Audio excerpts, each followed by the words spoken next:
Oh, ang sakit dito mga gat. Sakit! Ngayon, papakita ko sa inyo paano pinapag-asawa yung ibon. Sige na Twinkle, kaibiganin mo. Pag mag-aaway ha. Oh wow, si Twinkle ang bait-bait ah.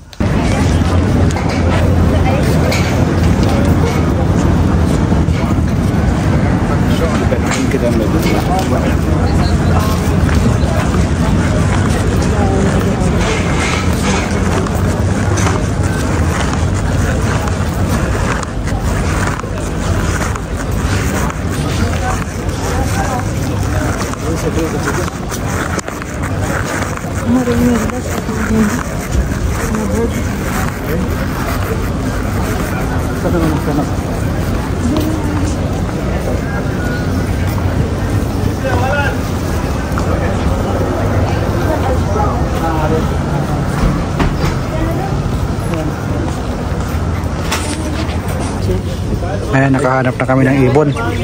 Partner sa amin, ibon. Papasawa namin.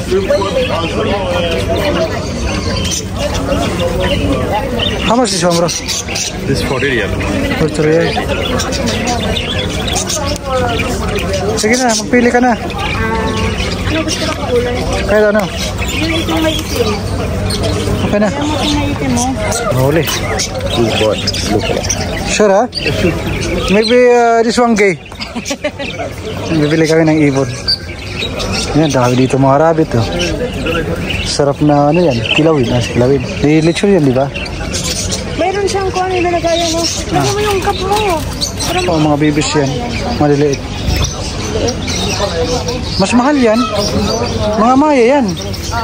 Yan yung pasaway sa atin ng mga maya. Oh, umuubos ng palay. Ayun, nagkakana sila. Nagliligpit na. Nakabili na kami ng ibon.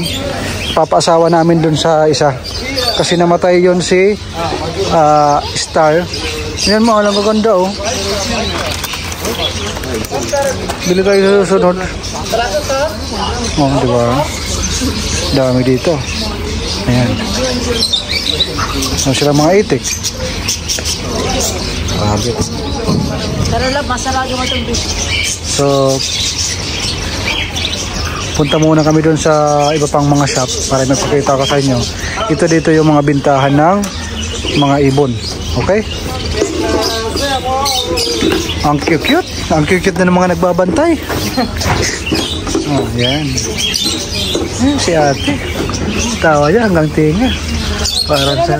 Oh, labas tayo. Tayo sa kabila. Oh, ang cute. Ito rin, ang cute. Sobrang cute.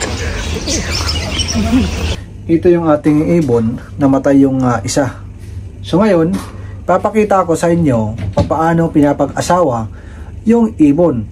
Hindi ka agad-agad mag-aasawa yan pag pinagsama natin kasi magkaiba yung kasama nila. So ito, ang kasama nito si Star, namatay nung unang araw. Ito naman yung ating binili, galing tayo sa bilihan ng ibon. Dahil nga namatay yung ating isang ibon, ayan, ito yon.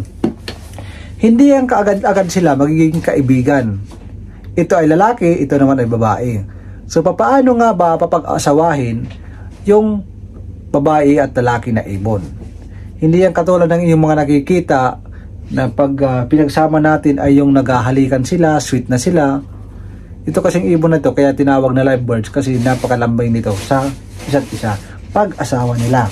Okay, naghahalikan, grabe yung halikan nila, parang turid talaga yung halikan nila. Pero ipapakita ko sa iyo, ituturo ko sa inyo papaano sila pinapag kasundo.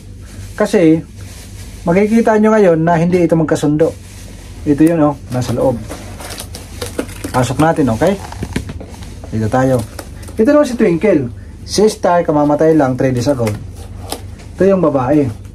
Ito ang bait to. Nakikipaglaro yan oh, nakikipaglaro. Hindi yan masakit mga gat. Ito iwan ko lang.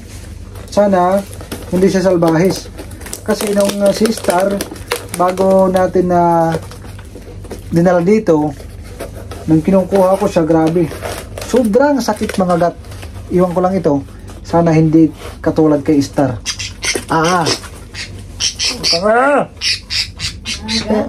Ang sinasabi ko sa inyo, sakit? Ah.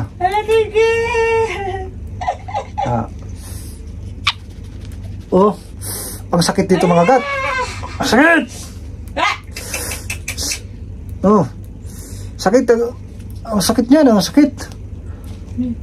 Mag-aaway itong dalawa. Iwan ko lang mag-aaway. Minsan, Twinkle, ang sama-sama, Mababay si Papa. Sanayin natin para hindi. Lablaba. Sige na. Sige na. So, kaibigan na. Okay na. Hindi yan sila magiging magkaibigan. Dahil nga, yung mga kasama nito ay ibang mga ibon. Okay? Ito yung lalaki, yung bago. Ayan. Pala kaibigan talaga si Twinkle. Sana magkaibigan sila. Yung babae, mas matapang yan kaysa sa lalaki palagi. So, ay, pinakaibigan ni Twinkle ha. Si Twinkle, ang bait. Pakita ko sa inyo. Palagi. Sige na Twinkle, kaibiganin mo. Sige na. Huwag mag-aaway ha. Oh, wow. Si Twinkle, ang bait-bait ha. Nagkipagkaibigan, okay. Walang mag-aaway ha. Baka maya. Ayan. Alam mo, nagkipagkaibigan talaga si Twinkle oh.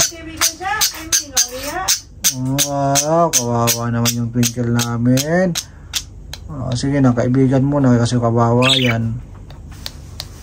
Ayan, yung bago na yan. Anong kulay nito, mahal? Ha? Anong kulay nito? Green. Green at saka? Yellow-green. Yellow-green. Ayan.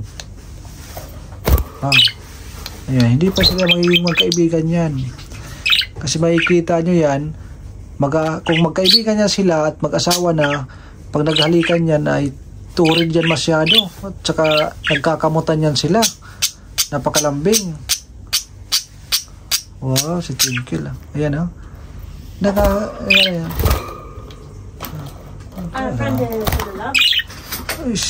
Hindi ba masyado nakikipagkaibigan? Si Twinkle nakikipagkaibigan oh. Marunong siya. Pag hindi kayo magkaibigan, lagot kayo sa akin. Alam niyo ba ang gagawin dyan para maging magkaibigan sila? At kung mayroon kayong ibon, ganito lang ang gagawin nyo.